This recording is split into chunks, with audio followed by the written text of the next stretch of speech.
En el contexto de la ciberseguridad, los ataques físicos son aquellos que involucran la manipulación directa de hardware, dispositivos o infraestructuras tecnológicas para comprometer la seguridad de un sistema.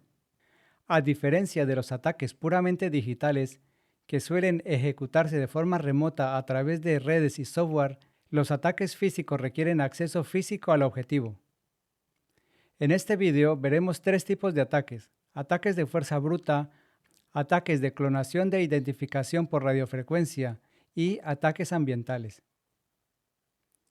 Los ataques de fuerza bruta contra la seguridad física intentan simplemente traspasar los controles de seguridad físicos.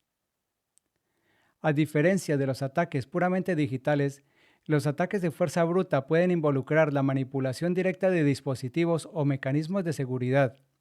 Así pues, el término brute force se refiere a las técnicas en las que un adversario intenta acceder a un sistema mediante el uso de la fuerza física, como el romper una ventana o la repetición sistemática de combinaciones de credenciales o códigos de acceso hasta obtener la que abre la cerradura. Tres tipos de ataque de fuerza bruta son: ataques mecánicos, en donde se hace uso de herramientas como ganzúas, martillos o taladros para forzar cerraduras y accesos físicos. Ataques electrónicos, que consisten en la manipulación de dispositivos de seguridad como cerraduras digitales mediante la repetición de códigos o interferencias. Ataques de ingeniería inversa, que son análisis de hardware de seguridad para descubrir vulnerabilidades y explotarlas. RFID significa identificación por radiofrecuencia. Se utiliza ampliamente en control de acceso, gestión de inventarios y sistemas de autenticación. Es una tecnología que utiliza ondas de radio para identificar y rastrear automáticamente objetos, personas o animales equipados con etiquetas RFID.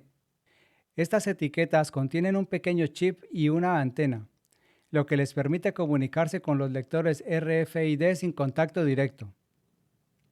El clonaje de RFID es una técnica en la que un atacante copia la señal de un chip RFID legítimo para crear una réplica funcional.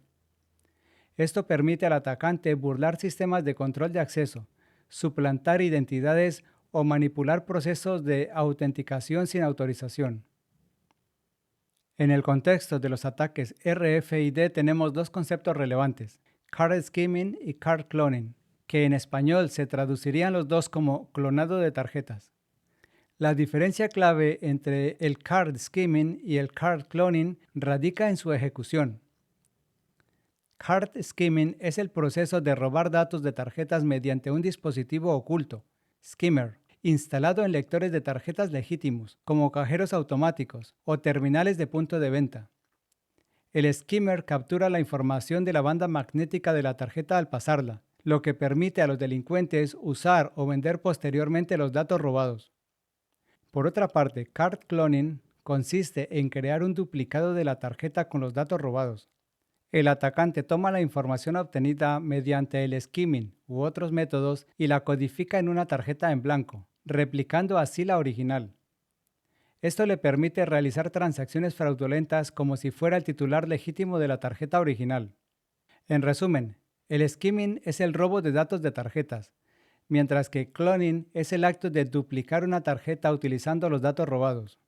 Ambos métodos presentan graves riesgos de seguridad, pero medidas de protección como las tarjetas con chip, las alertas de transacciones y la inspección minuciosa de los lectores de tarjetas pueden ayudar a mitigarlos.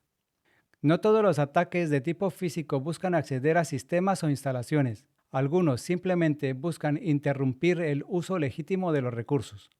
Los ataques ambientales son aquellos ataques que afectan la infraestructura tecnológica debido a factores ambientales o condiciones externas adversas. Si buscamos una clasificación de estos ataques tenemos, por ejemplo, ataques naturales, que son eventos como inundaciones e incendios que pueden dañar servidores, centros de datos y redes de comunicación.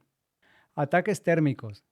En este caso hablamos de exposición intencional de equipos a temperaturas extremas para provocar fallos en hardware y almacenamiento de datos. Ataques electromagnéticos, como el uso de pulsos electromagnéticos EMP o interferencias para desactivar dispositivos electrónicos y sistemas de seguridad. Ataques químicos, como el uso de sustancias corrosivas o contaminantes para dañar infraestructuras tecnológicas y afectar la operatividad de los sistemas. Y ataques de sabotaje estructural, que consistirían en la manipulación de las instalaciones físicas, como la destrucción de cables de electricidad o de red, para interrumpir servicios críticos.